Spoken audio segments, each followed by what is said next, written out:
네, 여러분 안녕하십니까. 권일용TV의 권일용입니다. 오늘은 제가 드라마 블라인드 특별편을 준비를 했습니다. 블라인드 드라마는요, 조커 살인사건, 드라마 인물 간의 심리와 또 사건 전개 등 이런 것들을 함께 살펴보면서 리뷰하는 시간으로 오늘 준비를 하고 있는데요. 1화부터 6화까지 내용을 함께 살펴보시면서 진행을 하겠습니다.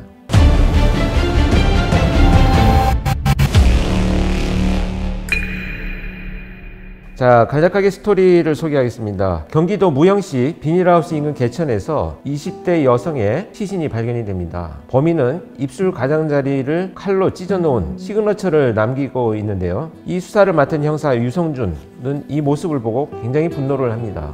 유성준의 형인 유성훈, 이 유성훈은 이 사건의 판사로 배정을 받게 됩니다. 모든 증거가 향하고 있는 사람, 그 사람은 바로 정만춘인데요. 정만춘이 잡히게 되고 국민참여재판이 시작이 됩니다. 정만춘은 나쁜 마음을 먹고 납치를 시도하려고 했지만 죽일 마음까지는 없었다, 이렇게 변명을 하고 있고요. 피해 여성은 결국 범인과 도망을 갔다, 이렇게 진술을 하고 있습니다. 진짜 범인은 유성준이라고 주장을 하고 있는데요. 이 사건에 대해서 오늘 의견을 좀 나눠보고자 합니다.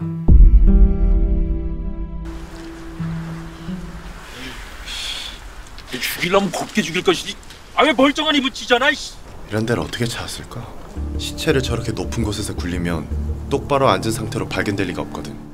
현장까지 피해자를 들고 내려갔는지, 살아있는 피해자를 그 밑으로 끌고 가서 살해했는지, 이런 것들을 검토를 해볼 필요가 있는 사건입니다. 이게 두 가지가 달라지는 이유가 뭐냐면, 굳이 살아있는 피해자를 위험 부담을 가지고 차로 어딘가서부터 이동을 해왔겠느냐, 아니면 시신을 단순히 유기하러 왔겠느냐, 이것을 판단하는 것은 수사의 방향을 어떻게 잡을 것인가 결정하는 데 굉장히 중요한 요소가 될 것 같습니다.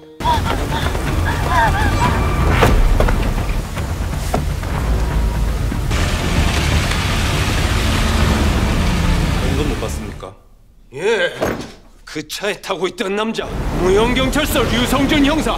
야, 형사를 지목을 하네요. 제가 만약에 저 사건에 투입이 돼서 저 진술에 대한 분석을 한다면 채택할 것인지 채택하지 않을 것인지 고민을 좀 할 것 같아요. 비가 저렇게 많이 내리고 야심한 시간에 또 썬팅이 되어 있는 차인데 잠깐 번쩍하는 번개불에 의지해서 누군가의 얼굴을 봤다고 진술하는 것이 신뢰성이 있을까? 문제는 뭐냐면 알고 있는 사람의 얼굴이기 때문에 잠깐 스쳐가도 진술을 할 수는 있어요. 실제로 본 것인지 아닌지, 그 당사자가 맞는지, 왜 형사를 지목하게 됐는지, 이런 것들이 이제 상황 전개가 아주 굉장히 궁금하게 만드는 이런 장면들이 되겠습니다.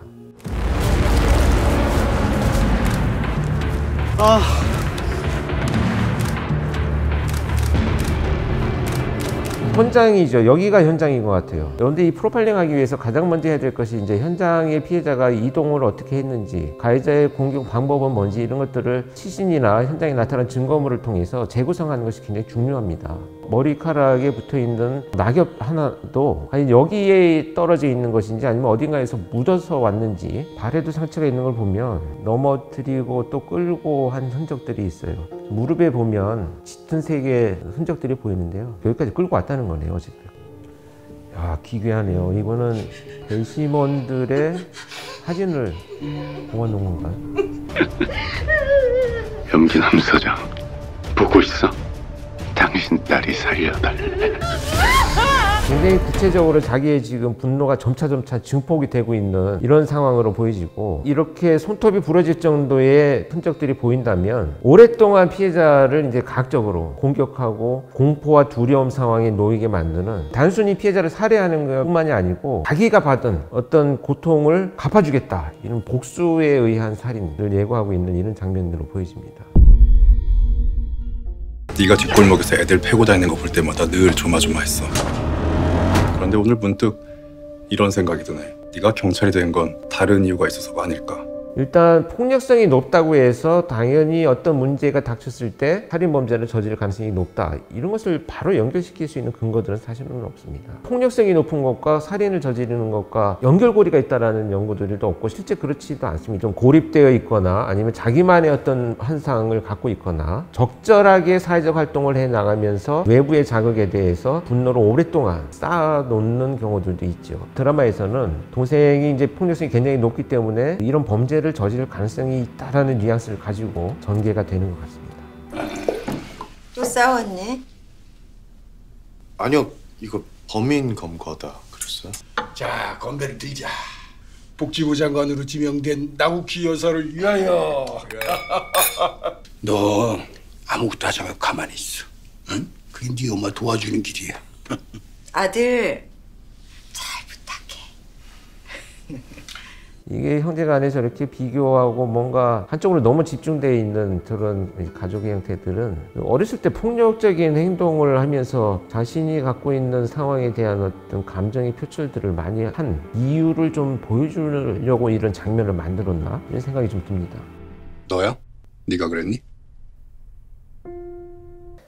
법정에서 이제 정만춘이 범인으로 지목했잖아요, 동생을. 그런데 당연히 그게 말도 안 되는 소리라는 얘기를 하지만 그게 어딘가에 아마 자기 머릿속에 이렇게 그 닷을 내리고 소위 앵커링이 되어 있을 것 같아요. 그렇기 때문에 유사한 행동이나 말이나 이런 증거들이 나타나면 자꾸 그쪽에 설정해 놓은 것에 맞추려고 자기도 모르게 이렇게 뇌가 작동하지 않을까. 우리가 어떤 얘기를 듣고 나면요, 심리적으로 그거 뭐 말도 안 되는 소리야 라고 뭐 이렇게 치부해버리고 말지만 우리는 머릿속에 그게 굉장히 오랫동안 남아서 어떤 주변에 유사한 현상들이 일어나면 자꾸 거기에다 이렇게 맞추려고 하는 경향성을 보이게 되거든요. 조심해야 될 것 중에 하나가 확증 편향이다 이런 부분들인데, 사건이 관련되어 가지고 저렇게 유력한 용의자가 재판을 받는 과정에서 지목한 사람이 자기 동생이다라고 하면 머릿속에서 끝없이 자신의 과거, 그 다음에 동생이 그동안에 해왔던 폭력성 이런 것들을 막 연결시키면서 굉장히 고통스러운 고뇌를 하지 않을까 이런 생각이 듭니다.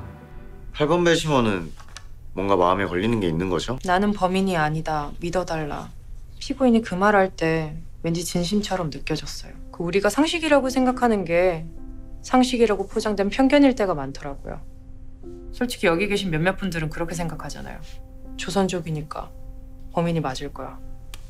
자, 이 부분은 굉장히 중요한데요. 배심원 제도에 대한 것은 이제 외국에서는 오랫동안 진행이 되어 왔기 때문에 굉장히 많은 연구들이 되어 있습니다. 8번 배심원도 그런 얘기를 하시죠. 어떤 우리가 편견에서 좀 벗어나서 증거를 토대로 판결을 해보자, 판단을 해보자 이런 얘기인데, 의견을 도출할 수 있는 것은 자신의 경험에서 비롯된 것이기 때문에 진지하게 아마 받아들이고 있는 것 같아요. 8번 배심원. 배심원들 중에 저런 의견을 제시하는 분들이 있다면 굉장히 이상적이죠.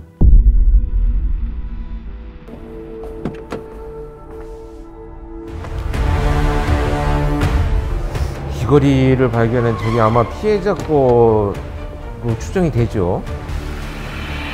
조금 의심스러운 건 있어요. 왜냐하면 담당형 사고, 지금 이 사건을 수사하고 있고, 그런데 자기 차에 피해자를 태워서 이동하고 공격하고 이런 행위가 저질러졌을 때 차에 뭔가 증거물이 남아있을 가능성이 있다는 것에 대해서 저렇게 소홀히 관리를 했을까? 하나만 차에서 떨어졌다, 현장도 아니고. 이건 굉장히 좀 의심스러운 장면이긴 합니다. 야! 나 미쳤어! 갑자기 깨달으면 어떡해! 어쩌냐고, 저 미친 것들이 죽을라고. 뭐 하는 짓이야? 그쪽이야말로 뭐 하는 짓이에요? 아니 내가 내 폰으로 셀카도 못 찍어요? 나 사진 찍히는 거 싫어하니까 걸리지 않게.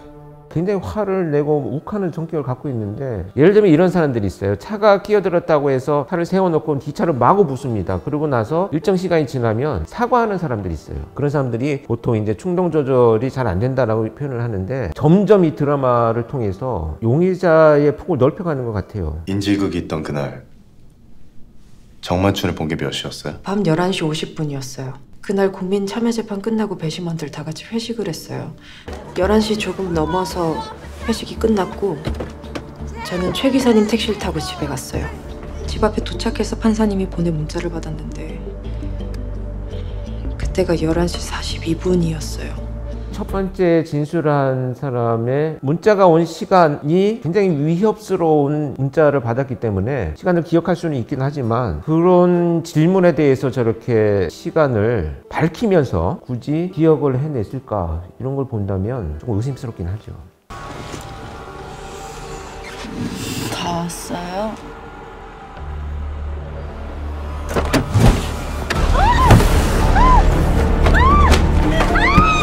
지금 전개상으로 봤을 때는 거기에 굉장히 깊숙하게 관련되어 있는 택시기사가 자기 차의 피해자를 싣고 이동을 하면서 어딘가에 가서 범행을 저질렀다라고 하는 것은 좀 합리적이진 않아요. 굉장히 치밀하게 지금 준비를 해나가고 있는 과정에서 너무 허점이 많다는 거죠. 지금 누군가 차를 절취했을 가능성도 있고 자꾸 다른 사람들을 서로 의심하게 만드는 방법을 통해서 수사를 혼란스럽게 만들려는 의도, 이런 것들이 좀 장치가 되어 있지 않나 하는 생각이 듭니다.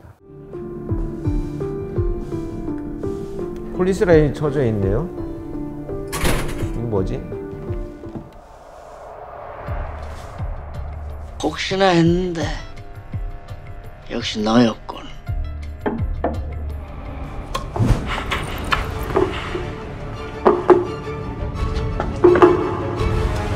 야, 걸음걸이를 포착을 했네요. 근데 이렇게 되면 용의자가 확 이제 압축이 될 텐데, 걷는데 문제가 있는 사람이 범행 도구도 가지지 않고 침입을 했다. 그런데 문도 열려 있다. 시정장치가 파손된 게 없거든요. 그렇다면 문이 열려 있거나 열어줬거나 이런 얘기가 될 텐데, 용의자의 지금 영역이 굉장히 드라마상에서 넓혀가고 있습니다. 자신에 대한 추적을 어렵게 하기 위해서 위장을 하는 것인가, 아니면 실제 그런 문제를 갖고 있는 것인가. 앞으로 이어질 7화에서부터의 내용들이 굉장히 속도감 있게 진행이 된다면 몰입할 수 있는 드라마를 보여줍니다.